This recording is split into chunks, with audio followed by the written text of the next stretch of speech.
네, 오늘 우리 함께 살펴볼 말씀은요. 출애굽기 20장 1절에서 2절 말씀인데요. 우리 두 절밖에 되지 않으니까요. 우리 같이 이렇게 읽도록 하겠습니다. 출애굽기 20장 1절에서 2절 말씀입니다. 우리 한 목소리로 보겠습니다.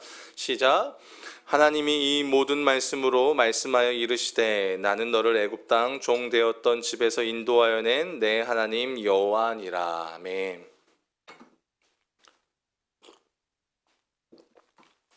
네, 행복하십시오. 늘 웃으셨으면 좋겠습니다. 어려움이 있고, 늘 감당하기 힘든 것들이 있고, 그렇죠. 있는데 그 속에서도 여러분 이렇게 어떻게든 주님으로 인해서 다시 그 기쁨이 회복되어지고 또 주님으로 인해서 만족을 얻는 여러분들의 삶이 되어서 이겨내시고 또 감당하는 여러분들의 삶이 되었으면 좋겠습니다. 이제 팔복 말씀이 끝났고요. 이제 팔복 말씀이 끝나고 이제 십계명 말씀을 갖고 여러분들과 함께 이제 좀 나아가려고 하고 있습니다. 그래서 신약 성경에서 어떻게 보면 가장 중요한 것이 그 하나님 나라의 가치를 이야기한다면 어떻게 보면은 팔복이었습니다. 그리고 산상수훈이었죠. 그리고 그 중에서 핵심을 꼽는다 그러면 팔복의 말씀이었겠죠. 근데 어떻게 보면은 이 하나님 나라 가치를 설명할 때 가장 원조가 되는 말씀이 바로 이 십계명입니다. 하나님 나라 백성들이 어떻게 하나님 나라의 가치를 붙들고 살아가야 할지, 삶의 자리에 살아가야 될지에 대해서 얘기해 주고 있는 내용이 바로 이 십계명의 말씀입니다. 아마 우리가 교회 다니면서 이 십계명의 말씀들에 대해서 한 번쯤은 들어봤을 겁니다. 근데 요즘 막상 제가 이제 이 설교 준비하면서 이렇게 좀 리서치를 해 보니까 그렇더라고요. 이 십계명이 의외로 이제 이 주일 강단에서나 아니면 여러 이렇게 말씀을 전하는 과정에서 이렇게 들려지지 않는 경우들이 많이 보게 됩니다. 더욱이나 이제 대략적으로 십계명에 대해서 우리가 알고는 있지만 그 핵심 내용이 무엇인지에 대해서 알지도 못하고 좀 가르치지도 못하고 있는 현실이지 않나라는 그런 생각이 들어요. 이번에 이제 설교 준비하면서 제가 이제 그 다니던 전에 학교에 그 차준희 교수님이라는 분이 계세요. 이제 너무 구약으로 유명하신 교수님이신데 이 교수님 책을 보다가 이제 교수님이 이런 이야기, 십계명에 관한 자기의 일화를 소개하셨더라고요. 그러니까 이제 대학 교수시니까 신학교 교수시니까 이렇게 면접을 이렇게 보나 봐요. 어느 신학생이 이렇게 딱 당당하게 들어오더래요. 그리고 자기소개서를 보니까 모태신앙이고 막 성경도 여러 가지 여러 번 읽고 했다 보니까 뭐 기대감이 있었나 보죠. 그런데 이제 면접 준비를 제대로 못했는지 면접관들이 이렇게 계속 날카롭게 질문을 하니까 이 신학생이 너무 당황하더라는 거예요. 막 어떻게 답을 해야 될지를 모르는 거예요. 그래서 이제 이 교수님이 참 좋으신 교수님이세요. 제가 만나 뵀던 교수님인데 정말 좋으세요. 근데 이제 이 학생이 너무 어려움을 겪으니까 좀 풀어주려고 학생 구약도 많이 읽었으니까 십계명 정도는 알 거라고 생각하고는 십계명 한번 외워봐. 그랬더니 이제 당황하죠. 이 친구가 이제 처음에 읽다가 뭐 갑자기 뭐 끝에 게 왔다가 뭐 두 번째, 세 번째 뭐 이게 앞뒤가 바뀌고 막 그러는 거예요. 그래서 막 당황하더니 이 친구가 그랬다는 거예요. 갑자기 그 앉아있던 자리에 벌떡 일어나더니 교수님은 다 외우셨습니까? 이러면서 소리를 팍 지르고는 문을 박차고 팍 나가버렸다는 거예요. 여러분 면접 봐보신 적 있으시잖아요. 저희도 이제 신대원 들어가고 또 진급 과정 속에서 물어보거든요. 갑자기 뜬금없이 주기도문 외우라 그래요. 수시로 외우는 거잖아요. 근데 그게 안 나와요.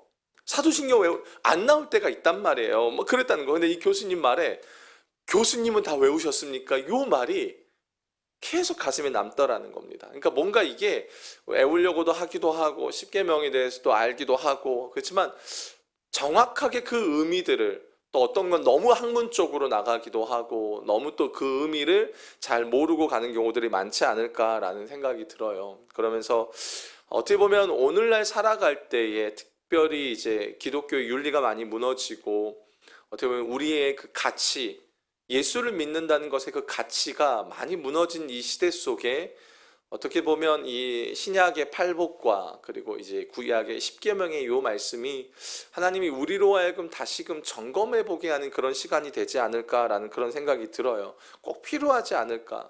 왜냐하면 오늘 본문의 2절에 보면 이렇게 나와요. 나는 너를 애굽 땅 종 되었던 집에서 인도하여 낸 내 하나님 여호와다라는 겁니다. 사실 요 말씀이 굉장히 중요해요. 이게 십계명의 그 선입니다. 시작되는 가장 중요한 말씀이에요. 근데 여기에 아주 중요한 몇 가지 개념이 있어요. 그 중에 제일 먼저 봐야 될 게 뭐냐면 이렇게 말을 해요.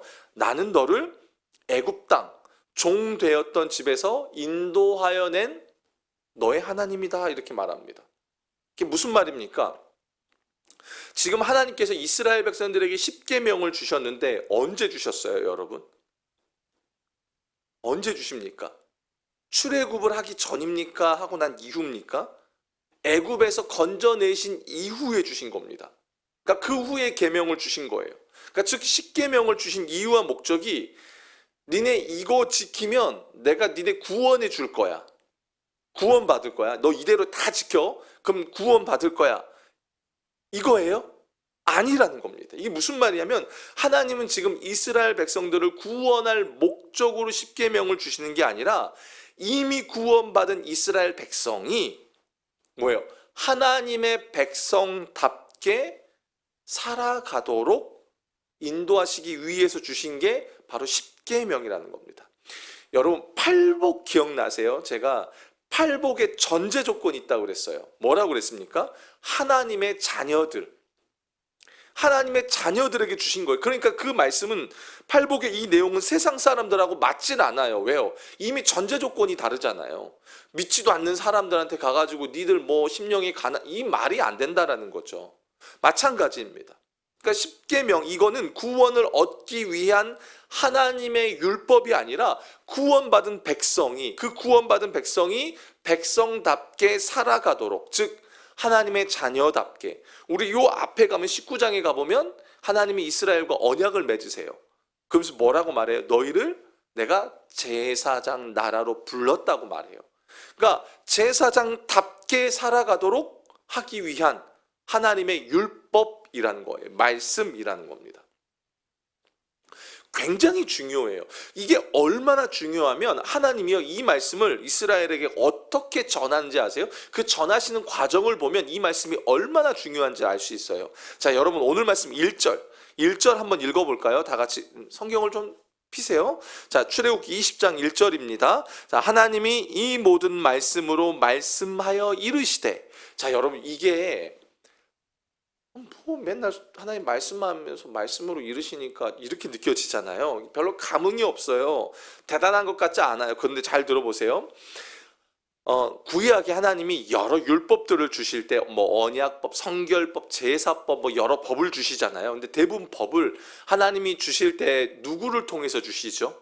중간에 모세를, 그리고 또 이제 구약 후반부에 가면은 선지자들을 통해서 하나님이 주로 말씀을 전해 주신단 말이에요. 근데 여기에 보면 하나님이 이 모든 말씀으로 말씀하여 이르시되라고 하면서 여기서 말씀하여라는 이 말이 뭐냐면 하나님이 모세를 통해서 말씀하시는 것이 아니라 성경에 유일하게 나오는 하나님이 친히 육성으로, 우리가 흔히 그렇게 갈망하는 하나님의 음성이라고 말하잖아요.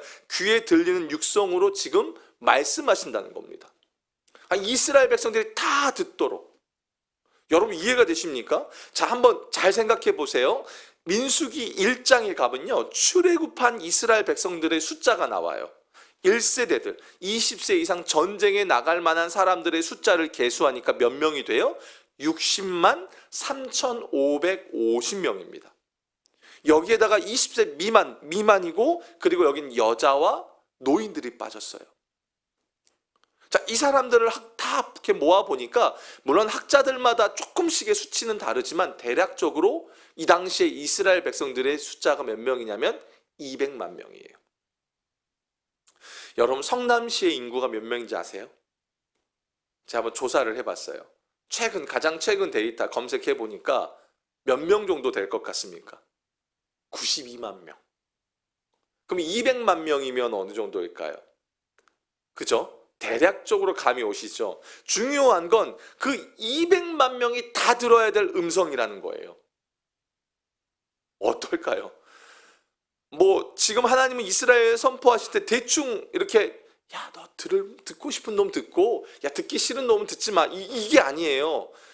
거기는 누구든 핑계치 못하도록 하나님이 지금 육성으로 이 십계명 말씀을 전해주는 거예요. 이게 얼마나 대단하냐면 여러분 성경 한번 찾아보실래요? 출애굽기 20장 18절입니다. 18절 19절. 자, 여기 보면 이렇게 나와요.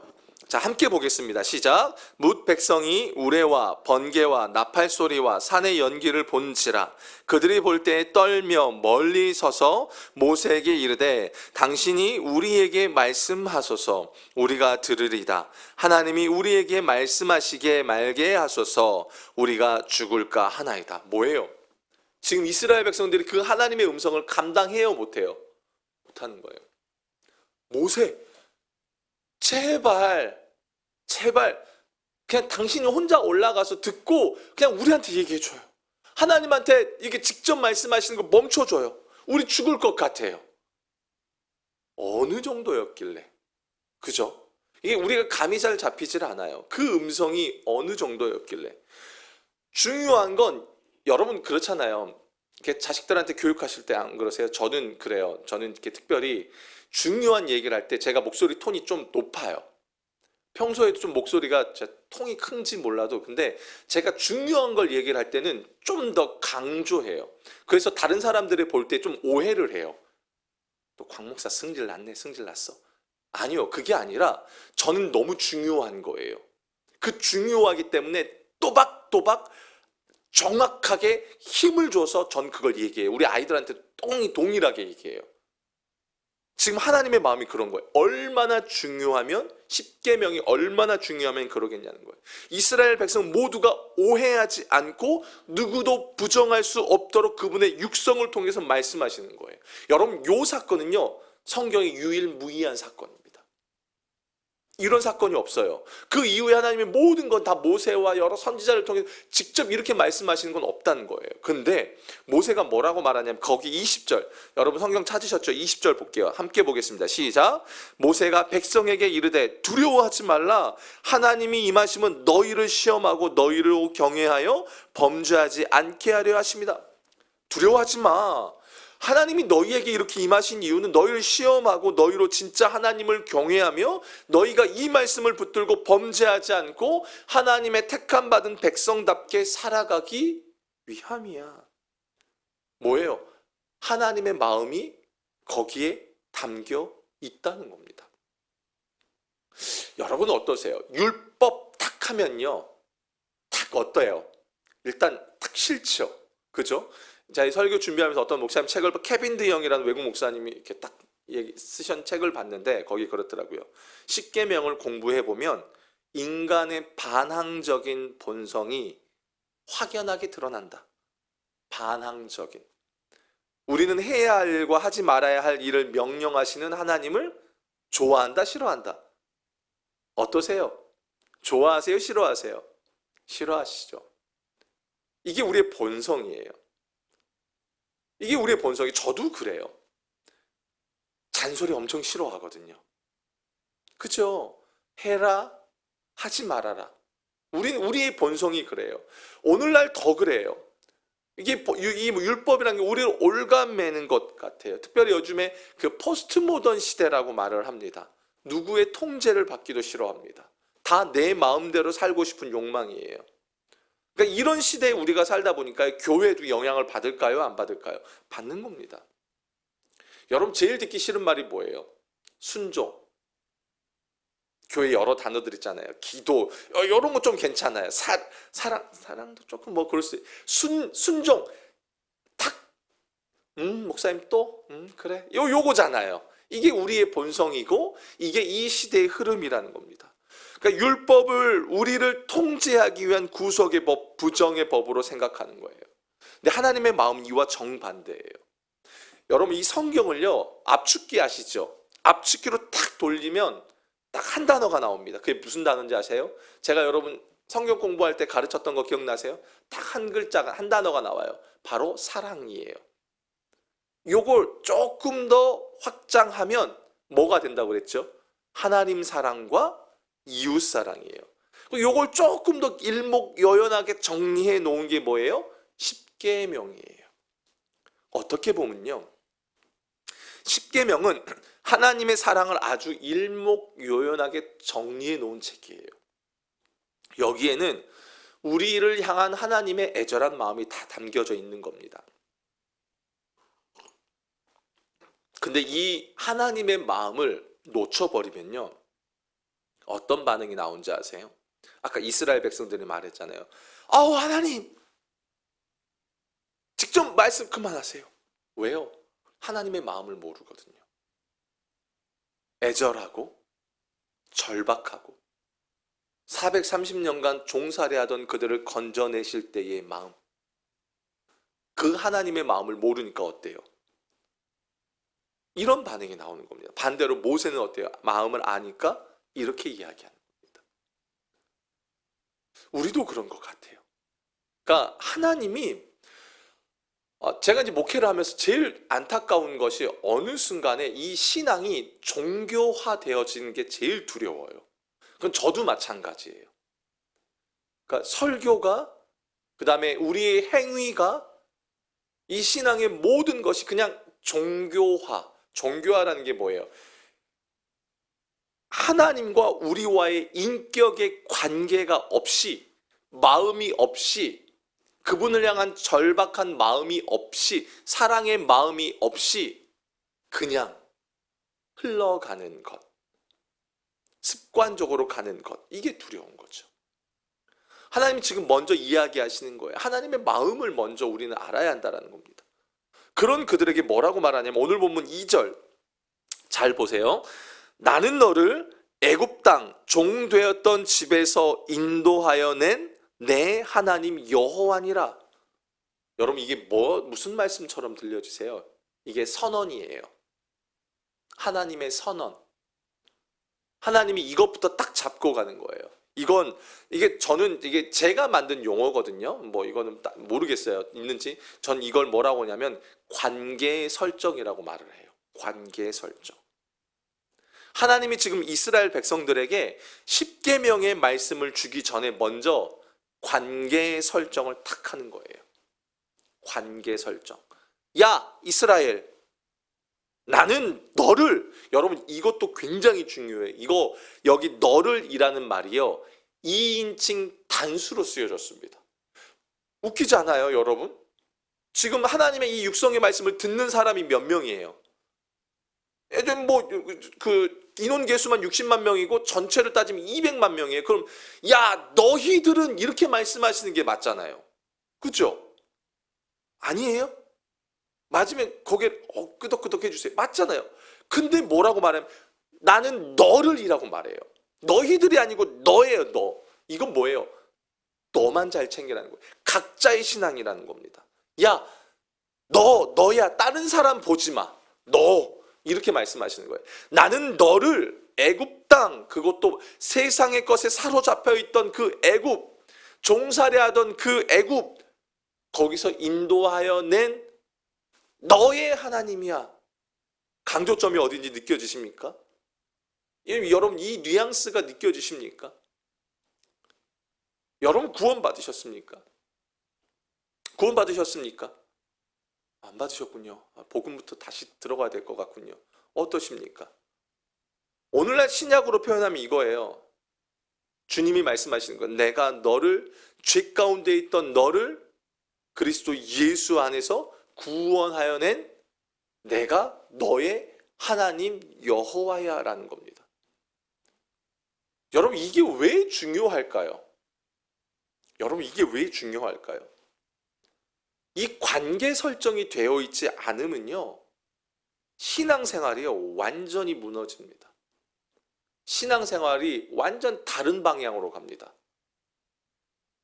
이건 말도 안 되게 이상하게 흘러갑니다. 예를 하나 들어볼게요. 요즘에 이제 지금 이슈가 됐어요. 이 사람이. 그래가지고 이 사람의 이름을 제가 거론할 수는 없지만 TV 프로그램에 보면은 여러분 문제가 있는 개들을 고쳐주는 TV 프로그램이 있습니다. 보신 적 있으세요? 그죠? 막 주인에게 입질하는 개들, 아니면 외부인들이 오면은 막 득달같이 막 공격하는 개들, 그리고 다른 개들을 무는 개들, 막 이런 개들이 있잖아요.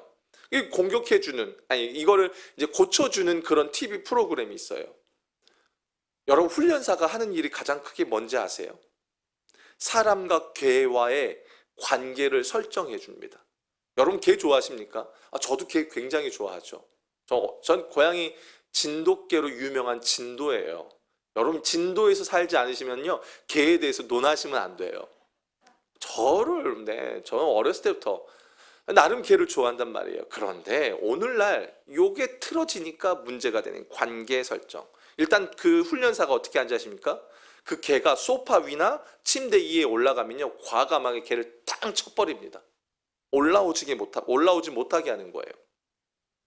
오르지 못하게 하는 겁니다. 막 그 주변 사람들은 물라고 하잖아요.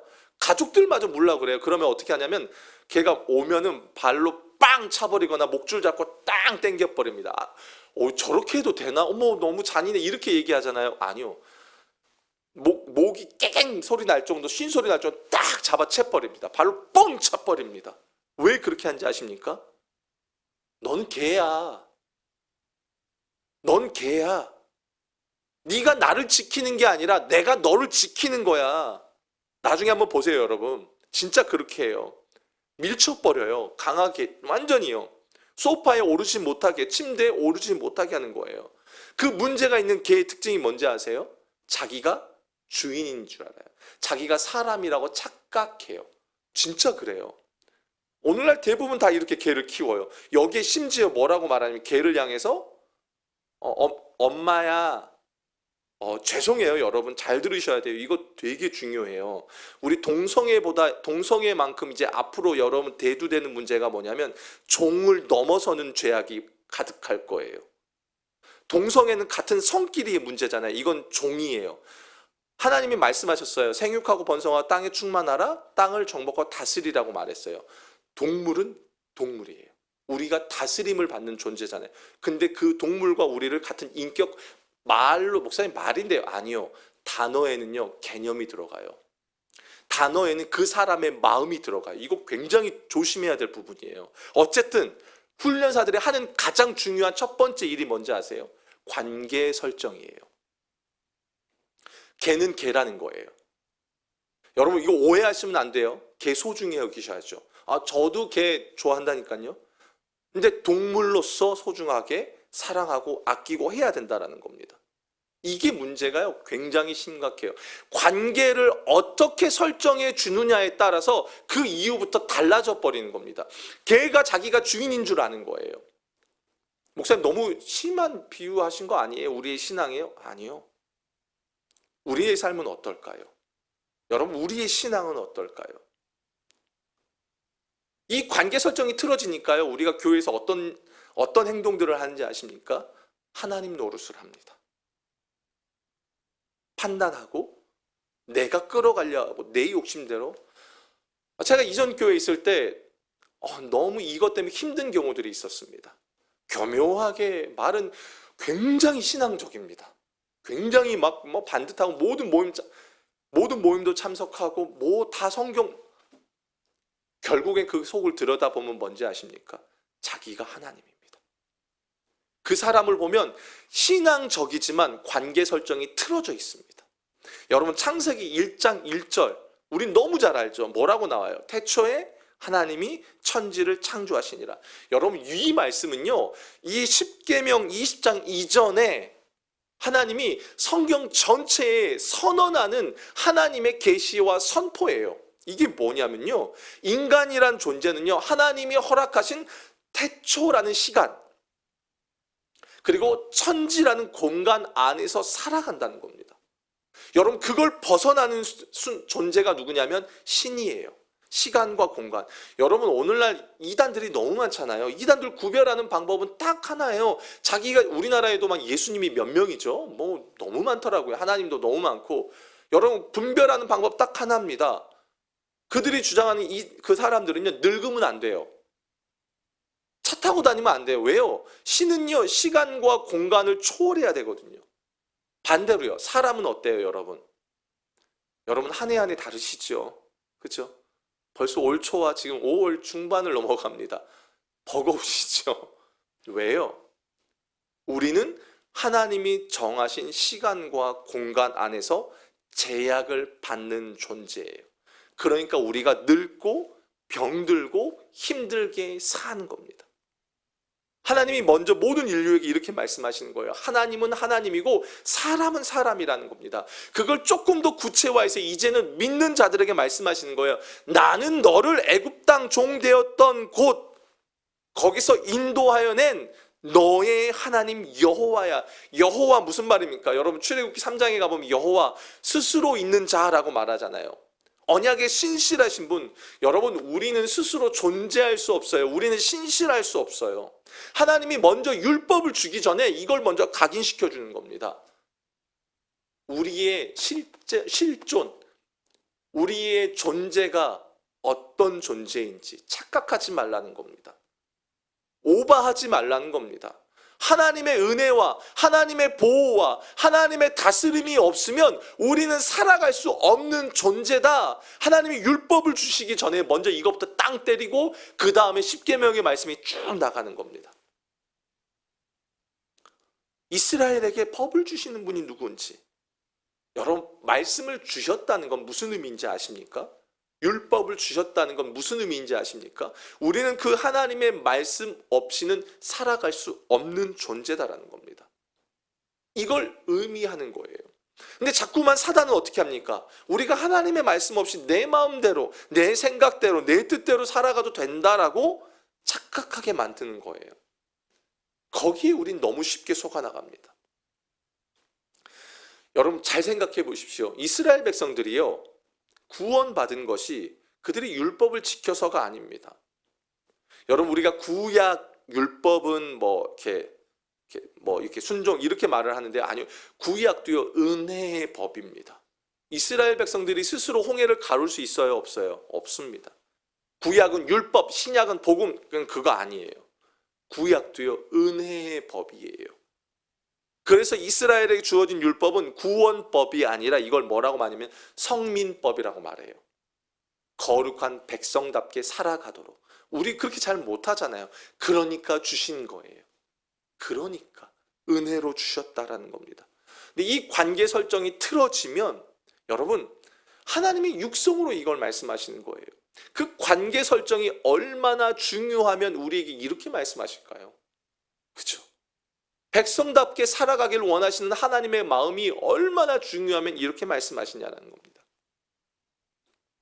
우리는 보통요 십계명 생각하면, 제가 이미지를 띄울까 하다가 안 띄웠는데 여러분 그 검색해 보거나 십계명 생각하면 옛날에 그 우리 십계라는 영화 50 몇 년도에 만든 영화 있잖아요. 저도 이번에 검색하면 이렇게 설교 준비하면서 찾아봤는데 이야 진짜 옛날 영화치고는 준비 막 CG도 막 화려하더라고요. 보신 분들이 있으실 거예요. 한 3시간 되는데 쉽게 하면은 여러분 십계명 하면 두 돌판으로 생각합니다. 그죠? 보통 2개의 돌판. 그래서 한쪽 돌판에는 1에서부터 4계명 대신관계, 하나님과의 관계, 한쪽은 5에서부터 10계명 사람과 대인관계. 그래서 이렇게 양쪽 2개의 돌판이라고 생각하는데 여러분 요거 잘못됐습니다. 요건 잘못된 겁니다. 뭐냐면 왜 2개의 돌판으로 기록했냐면 당시 고대 근대 법이 그래요. 뭐냐면 당시의 조약법은 뭐냐면 국가와 국가에서 전쟁을 할 때에 패전국은 승전국을 향해서 봉신국가로 섬겨야 합니다. 그리고 승전국의 왕은 패전국의 왕에게 조약문을 써줍니다. 조약문을 쓸 때에 어떤 위치냐면 왕의 위치예요. 왕의 위치를 갖고 조약문을 써줘요. 똑같은 거를 2개를 써줍니다. 쉽게 이야기하면 오늘날로 여러분 계약서 쓸 때 어떻게 합니까? 똑같은 거 2개로 쓰잖아요. 마찬가지 그건 겁니다. 그러면서 그거를 이제 봉신 국가들의 이제 섬겨야 될 국가 백성들한테 쫙 선언하는 겁니다. 그때부터 이 조약에 대해서 상대방 백성은 이 주인된 왕의 백성이 되는 거예요. 지금 하나님이 어떻게 하시냐면 이스라엘 백성들과 언약을 맺으시면서 그 시대에 통용하던 그 법의 형태를 갖고 오신 거예요. 무슨 말이에요? 하나님이 지금 이 십계명을 말씀하실 때 관계 설정이 중요하다고 했잖아요. 무슨 관계 설정이에요? 하나님이 우리에게 왕으로서 말씀하신다는 겁니다. 왕으로서 말씀하시는 겁니다. 왕의 자격으로 말씀하신다는 거예요. 내가 택한 나의 백성을 이제 내가 왕으로서 이들을 만나주고 그들에게 말씀하시겠다라는 겁니다. 하나님의 자기 선언이에요. 너희는 내 백성이야. 나는 너희의 왕이야. 그 말 속에는 하나님 편에서는 뭐가 있을까요? 책임이 있겠죠. 왕이니까. 그렇죠? 왕이니까 여러분, 왕은요 군림하는 자리가 아니라 그 백성을 통치하고 책임지는 자리잖아요. 백성 편에서는 뭘까요? 순종이겠죠. 순종이겠죠. 그래야 그분의 보호와 다스림 안에 거할 수 있고 진짜 복된 삶을 살 수 있다는 겁니다. 사랑하는 여러분, 하나님께서 이스라엘을 출애굽시키시고 그들과 시내산에서 언약을 맺으신 후에 십계명을 주시면서 가장 먼저 이야기하고 싶은 게 바로 이건 겁니다. 내가 너희의 왕이야. 왜요? 이스라엘은 그동안 어떤 삶을 살았어요?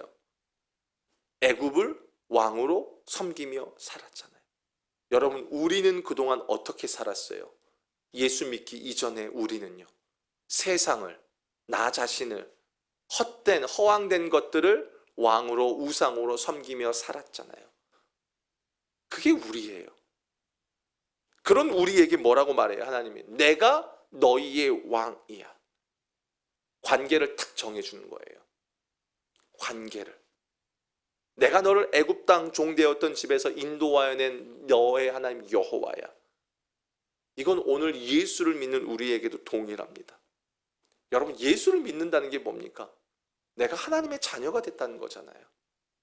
하나님 나의 아버지 되신다는 거잖아요. 내가 하나님의 백성이라는 거잖아요. 하나님 나의 왕이라는 거잖아요. 죄악 가운데 놓여졌던 나를 온전한 하나님의 공로로 은혜로 구원해 주셨고 내가 이제 그 구원의 은혜 가운데 있는 자라는 그런 뜻이잖아요. 그리고 이제부터 나에게 하나님의 율법이 분명 주어질 것이고 그 율법은 나를 올가매기 위한 게 아니라 여러분, 나를 더 복된 길로 이끌고자 하는 하나님의 마음이 담겨져 있다는 겁니다. 왜 우리가 하나님의 말씀에 여러분 순종해야 합니까?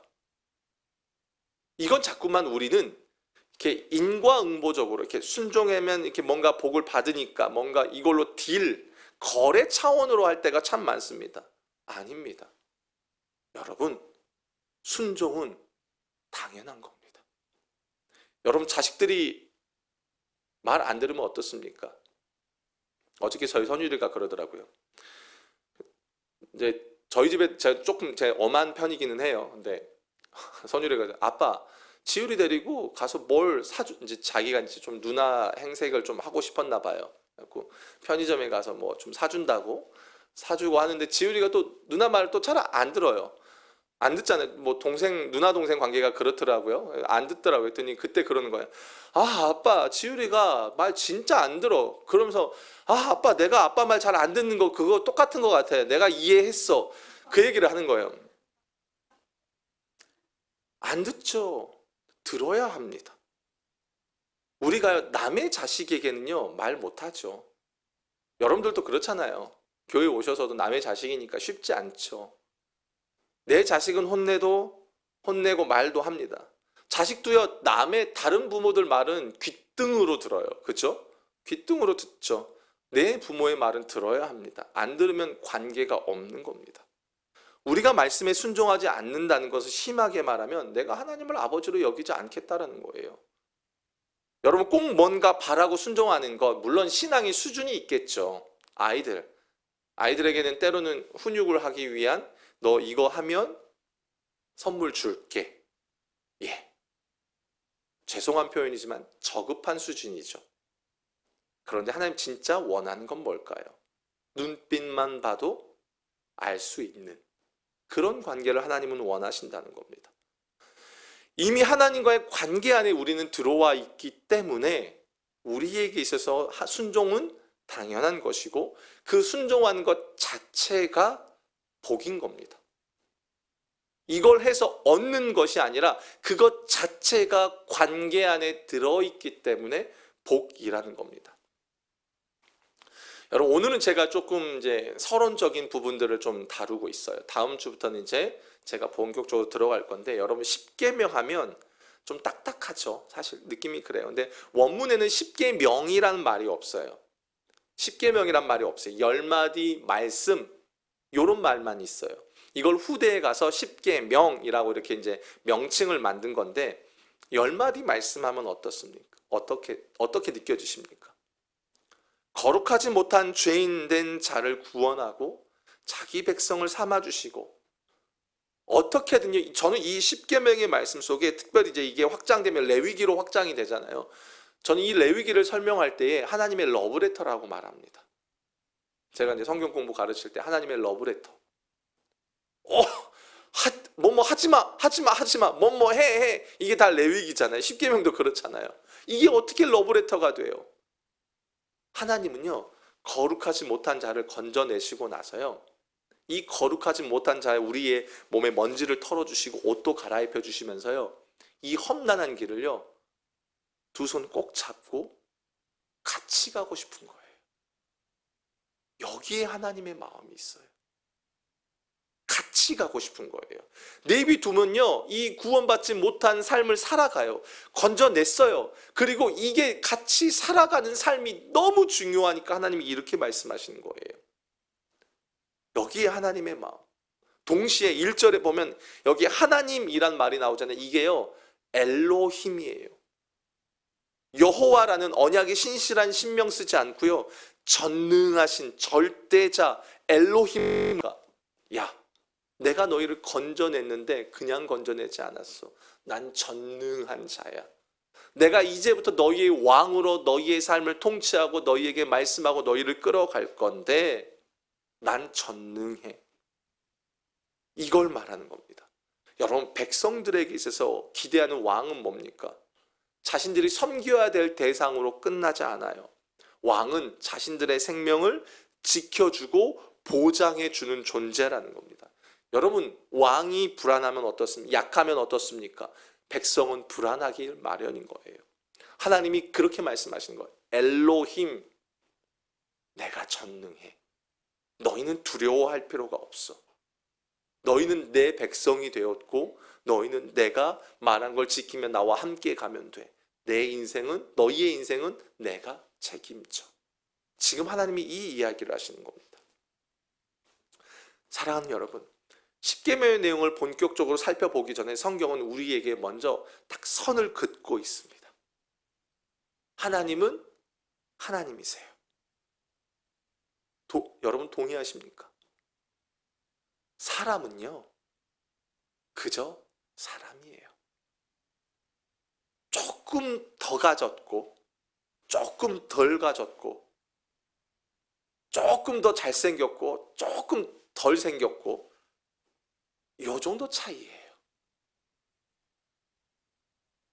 사람은 사람입니다. 선긋기를 하는 겁니다. 하나님은 우리의 왕이시고 우리는 그분의 백성이다. 여러분, 시편 100편 3, 4절에 이런 말씀이 있어요. 여호와가 우리 하나님이신 줄 너희는 알지어다.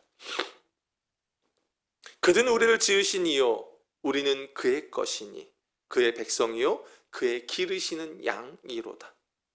감사함으로 그 문에 들어가며 찬송함으로 그의 궁정에 들어가서 그에게 감사하며 그의 이름을 송축할지어다. 왜 찬양해야 합니까? 찬양하면 복 받으니까요? 아니요. 뭐 내 마음에 뭔가 감정이 이걸요? 아니요. 왜 나의 감정과 상황과 환경에 따라 상관없이 찬양하라고 이야기하는지 아십니까? 내가 좋으면 찬양하고 싫으면 이거는 다 내가 관점인 거잖아요. 여러분, 너무 힘들어도 우리는 찬양을 해야 합니다. 왜요? 그 찬양의 의미 속에 뭐가 포함되어 있는지 아십니까? 하나님이 나의 하나님이라는 겁니다. 죽을 것 같으면서 눈물 흘리면서도 찬양하는 건 그 속에 담겨진 의미가 하나님, 나의 하나님이십니다. 이 고백인 겁니다. 내 어떠함과 상관없이. 사랑하는 여러분, 이제 매 순간 우리가 이제 이 십계명의 말씀들을 살펴볼 건데요. 여러분 안에 먼저는 이 관계 설정을 다시 하셨으면 좋겠습니다. 신앙생활 내가 수십 년 해오셨다고 자부하십니까? 자랑하십니까? 여러분, 과거를 논하지 마십시오. 죄송한 이야기지만 제가 이전에 사역했을 때 어떤 아는 분은 매번 그 얘기예요. 난 젊었을 때 내가 어느 단체에 가서 뭐 했고. 그럼 제가 그래요. 성도님 지금은 어떠셔요? 이제 뻘쭘해 하시죠. 과거가 뭐가 중요합니까? 과거가. 수많은 목회자들, 유명하신 목사님들 마지막을 하나님 앞에서 겸손하지 못하게 살아가면서 결국 자기가 왕이 되고 자기가 하나님 노릇하다가 수도 없이 무너져가는 시대를 우리는 지켜보고 있잖아요. 저도 두렵습니다. 나이를 먹는 게, 목회가 더해가는 게 두려워요. 조심스러워요. 모든 하나하나가. 그러다 보니까 요즘에 자꾸만 말을 조심하게 돼요. 큐티하면서 사도행전하면서 계속 성령이 이끄시는 대로. 성령이 이끄신다는 건 뭐예요? 그분이 이끄는 존재고 나는 따라가는 존재라는 거잖아요. 관계 설정. 사랑하는 여러분, 여러분 안에 하나님이 왕이시고 나는 그분의 다스림 안에 있다라는 것을 기억하시면서 여러분, 이 은혜가요, 이 관계 설정이 여러분의 삶을 변화시킬 겁니다. 왜요? 그잖아요. 왕이시고 난 백성이고 맡길 건 맡기고 아뢰할 건 아뢰고 순종할 건 순종하고 단순하게 우리는 갈 수 있는 거잖아요. 뭔가 꼭 대단한 걸 해야만 신앙일까요? 그렇게 생각하지 않습니다. 대단한 걸 하는 게 아닙니다. 이따가 우리가 성도님 섬기는 것도 그걸 여러분 대단한 걸 한다고 생각하시면 안 됩니다. 대단한 걸 한다고 생각하시면 안 돼요. 왜냐하면요, 하나님이 우리에게 허락하신 명령이고 말씀이고 우리가 섬기고 전도하는 건 당연한 겁니다. 어떤 사람은 더 많이 가져서 하나님이 많이 주신 거잖아요. 11조 많이 한다는 하나님 주신 거잖아요. 그럼 흘려보내는 거예요. 나는 없으면 나는 안 되면 몸으로 하는 거예요. 당연한 겁니다. 우리 안에 그걸 기억하면서 여러분, 분명한 관계 설정 안에서요, 겸손하게 해요. 낮아지고 나를 드러내지 않고 하나님을 드러내는 삶으로 여러분, 우리의 인생이 그렇게 흘러가시길 주님의 이름으로 축원합니다. 우리 함께 같이 찬양합시다. 예수 우리 왕이여 찬양하고 우리 함께 같이 기도하겠습니다.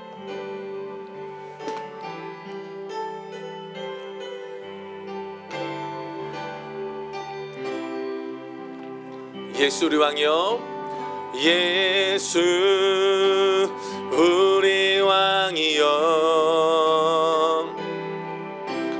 이곳에 오셔서 보좌로 주여 임하사 찬양을 받아 주소서. 주님을 찬양하오니 주님을 경배하오니 왕이신 예수여 오셔서 좌정하사 다스리소서. 예수 우리 왕이여, 예수 우리 왕이여, 이곳에 오소서. 보좌로 주여 임하사 찬양을 받아 주소서. 주님을 찬양하오니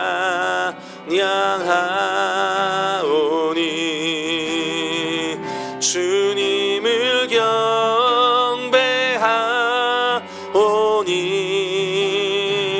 왕이신 예수여 오셔서 좌정하사 다스리소서. 주님을 찬양하오니 아멘. 주님을 찬양하오니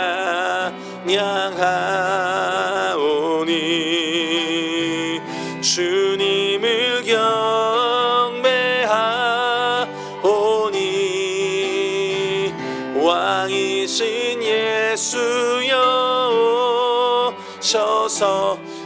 다정하사 다스리소서.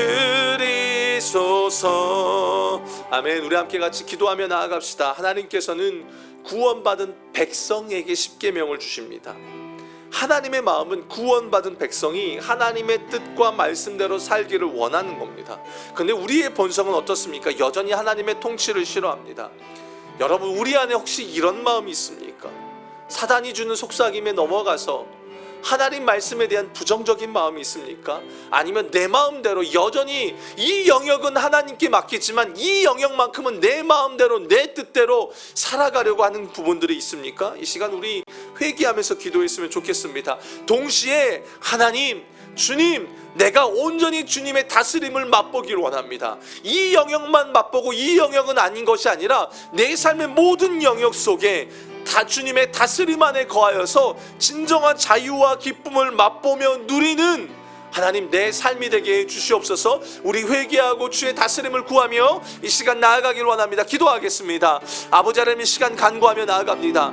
분명 구원받은 백성에게 주셨습니다. 그리고 이제 구원받은 백성이 그 자녀답게 백성답게 살아가기를 원하시는 하나님의 마음이 아버지 하나님 이 말씀 속에 담겨져 있음을 고백합니다. 주님, 그러면서 내 삶을 돌아봅니다. 하나님, 이것만큼은 하나님의 다스림을 원하지 않는 그런 삶의 영역들이 있습니까?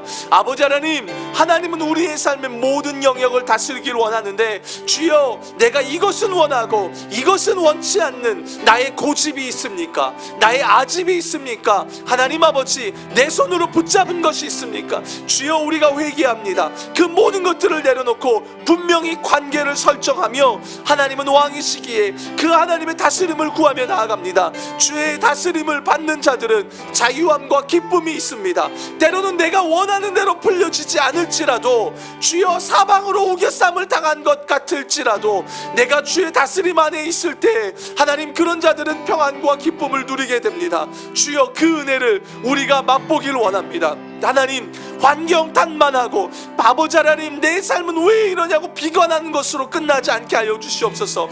그 속에서도 여전히 내가 하나님의 자녀라는 것을, 그 속에서 내가 여전히 하나님의 백성이라는 것을 기억하며, 하나님, 눈으로 볼 때 내 삶의 형편이 엉망일지 모르겠지만, 하나님 비참해 보일지 모르겠지만, 여전히 나는 하나님의 다스림을 구하오니 주여 역사하여 주시고 내 삶 속에 일하시고 하나님 주의 통치를 마음껏 나타내 달라고 기도할 줄 아는 하나님 우리의 삶이 되게 하여 주시옵소서. 주여 간구하오니 마음껏 역사하시고 인도하여 주시옵소서.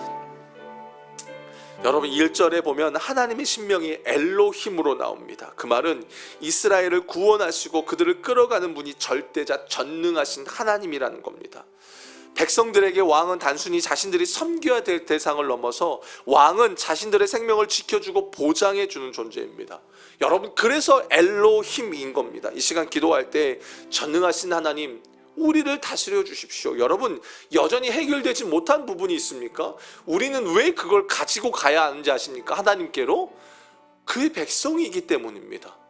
하나님이 우리의 왕이기 때문에 당신의 엘로힘 전능하심을 우리의 삶에 나타내셔야 될 책임이 있으십니다. 이 시간 그분 앞에 우리 기도합시다. 하나님, 내 삶이 사방으로 우겨쌈을 당한 것 같습니다. 여전히 풀어야 될 문제가 있습니다. 내가 이것을 전능하신 엘로힘 되시는 하나님 앞에 가지고 나아갑니다. 하나님을 붙잡고 나아가오니 주여, 당신의 전능하심을 내 삶 속에 나타나여 주시옵소서. 우리 주님의 이름 한번 부르짖고 간절히 기도하겠습니다. 주여, 아버지 하나님 간절히 기도합니다.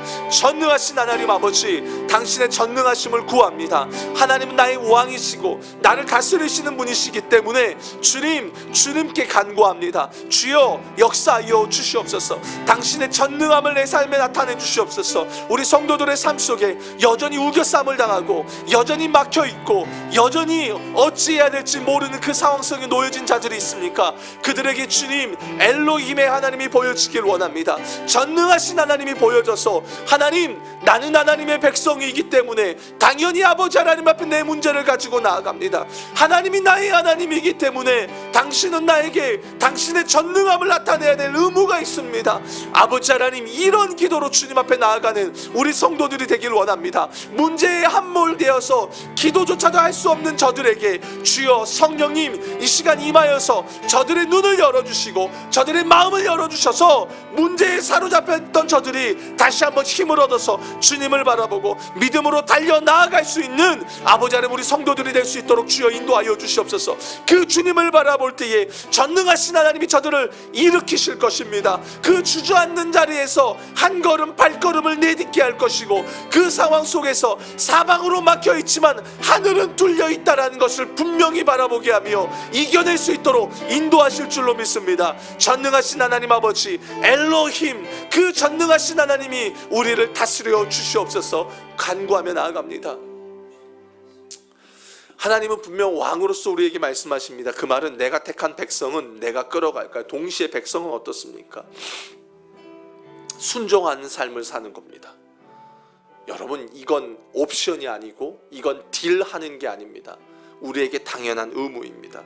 그래야만 우리는 그 하나님의 백성으로서의 삶을 누릴 수 있는 것입니다. 이 시간 좀 결단합시다. 이렇게 결단합시다. 주님, 내가 주님의 말씀이면 충분한 인생 되게 해주십시오. 내가 그 말씀에 순종하며 말씀을 기뻐하며 말씀을 따라가는 나의 인생이 되게 하여 주시옵소서. 우리 함께 같이 기도하겠습니다. 하나님 아버지, 우리는 주의 백성입니다. 그래서 주님의 말씀을 들어야 되고 순종해야 될 의무가 있고 책임이 있습니다. 하나님, 우리가 그렇게 살아가길 원합니다. 하나님, 결단합니다. 하나님의 말씀이면 충분합니다. 말씀이면 기쁘고 말씀이면 아버지 그것으로 만족하는 삶을 살아가는 우리의 삶이 되길 원합니다. 하나님, 자꾸 순종을 뭔가 아버지 하나님 그걸로 하나님과 거래하려고 하는 우리들의 못된 마음이 있습니다. 하나님, 나 이거 순종했으니까 이거 주셔야죠. 아니요, 그게 아닙니다. 하나님, 우리는 당연히 순종해야 되는 자들입니다. 하나님이 우리의 하나님이시기 때문입니다. 아버지 하나님, 우리의 기준이 낮아지지 않게 하여 주시옵소서. 주님 말씀에 순종하고 주님 뜻대로 살아가는 것은 우리에게 당연한 것인 줄로 믿습니다. 우리가 결단합니다. 주님 말씀대로 살기를 결단합니다. 때로는 이해가 되지 않고 버거울지라도 하나님, 살아가 보려고 몸부림치고 어떻게든 적용해 보려고 몸부림치고 어떻게든 주님 앞에 그 말씀대로 살아가려고 하나님 앞에 애쓰며 나아가는 우리의 삶이 되길 원합니다. 잘 안 됩니다. 어렵습니다. 때로는 부대낌도 있습니다. 그러나 주님, 우리가 그것을 인생의 목적과 가치로 삼고 살아가는 우리들의 인생이 될 수 있도록 주여 인도하여 주시옵소서. 여러분, 우리가 교회를 위해서 기도할 때에요, 앞서 말한 그 기도 제목이 우리 교회의 기도 제목이 되도록 우리 기도합시다. 하나님, 우리 포도나무 교회가 말씀 따라가는 교회가 되게 해달라고, 모든 성도들이 말씀을 묵상하고 그 가운데 담겨진 하나님의 뜻을 매일매일 분별하게 해달라고 기도했으면 좋겠어요. 특별히 포도나무 교회가 말씀이 이끄시는 대로, 이끄는 방향대로 순종해가는 교회, 말씀으로 진정한 회복과 은혜를 경험하는 그런 교회, 말씀이 삶이 되는 그런 교회가 되게 하여 주시옵소서. 우리 주님의 이름 한번 부르시고 우리 포도나무 교회를 기도하겠습니다. 주여, 하나님 아버지, 기도하며 나아갑니다. 아버지 하나님, 이 포도나무 교회가 그런 교회가 되길 원합니다. 하나님, 사도행전의 말씀을 통해서 우리를 인도하고 계십니다. 그 성령이 이끄시는 방향을 우리가 분명히 보길 원합니다. 그리고 우리 교회도 거기에 따라가는 교회가 되길 원합니다.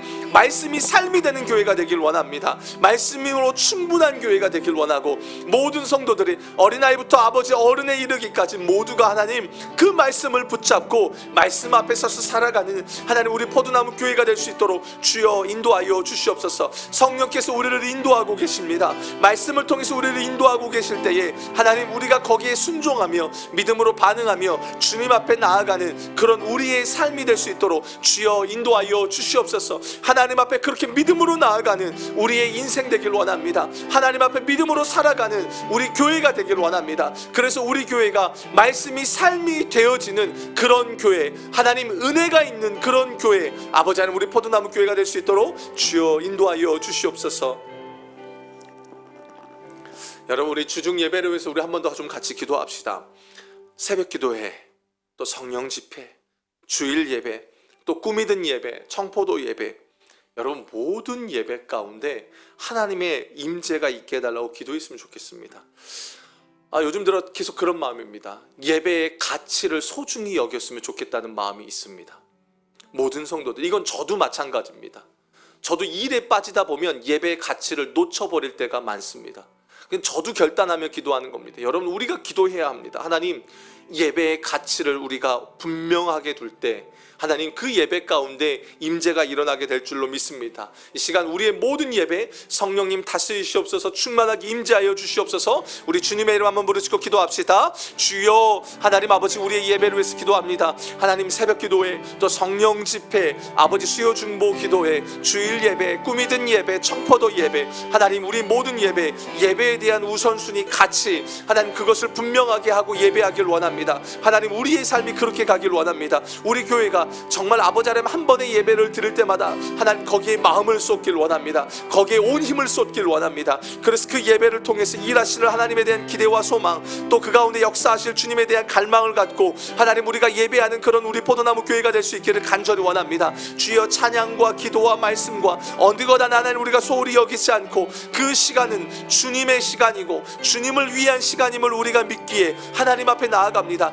예배 드리면 복 받았다더라, 이것이 아니라 하나님 그런 수준의 문제가 아니라 예배는 하나님의 시간입니다. 우리가 그 하나님이 정하신 시간 안으로 들어가는 것이고 그 하나님의 시간 안에서 하나님을 찾고 하나님의 음성을 듣고 주님과의 그런 온전한 반응이 나타나는 시간입니다. 아버지 하나님, 우리가 예배를 그렇게 여기길 원합니다. 주님 앞에 온 마음으로 예배합니다. 우리 꿈이 든 아이들 예배 드릴 때에 하나님 그런 은혜가 있게 하시고, 청포도 아이들 예배 드릴 때도 또한 동일한 은혜가 있게 하시며, 우리 장년들도 주님 앞에 예배할 때에 아버지 하나님 그 가치를 분명하게 하면서 하나님 온 힘을 다해서 예배하는 우리 포도나무 교회가 될 수 있도록 주여 인도하여 주시옵소서. 여러분, 우리 한 번 더 우리 다음 세대를 위해서 좀 기도합시다. 여러분, 다음 세대의 핵심은요 교회에 있지 않아요. 여러분, 교회는요 위탁 장소가 아니에요. 부모들이 교회에다가요 애들 맡겨놓고요 자꾸 위탁하는 걸로 생각합니다. 아니요, 가정에서 안 되면요 교회 와도 소용없습니다. 교회 일주일에 한 번 오고 7일 동안 가정에서 있는데요, 이 시간 다음 세대를 위해서 기도할 때요 온전한 신앙의 교육이 각 가정 안에서부터 일어나게 해달라고 기도합시다. 그리고 그 가정의 신앙의 교육과 교회의 교육이 이 영적인 흐름이 맞게 해달라고. 특별히 여러분, 이 일에 물론 목회자들이 너무 중요합니다. 저와 우리 신경희 목사님, 또 교사분들 또 있습니다. 이 마인드들이, 리더십들이 전체 방향을 잘 읽고 아이들을 말씀으로 세워내게 해달라고. 그리고 이 아이들이 집과 또 교회 안에서 말씀으로 온전히 세워지는 우리 포도나무 교회 다음 세대들 되게 해달라고, 말씀으로 세워지는 세대 되게 해달라고 우리 한 번 더 주님의 이름 부르짖고 기도하겠습니다. 주여, 하나님 다음 세대를 위해서 기도합니다. 하나님, 교회는 더 이상 위탁 장소가 아닙니다. 하나님 아버지, 교회와 가정의 이 신앙의 마인드가 아버지 하나님 흘러가야 될 줄로 믿습니다. 아버지 하나님, 정말로 위탁으로 맡기는 곳이 되지 않도록 도와주시옵소서. 각 가정 안에서 먼저 말씀으로 세워지기를 원합니다.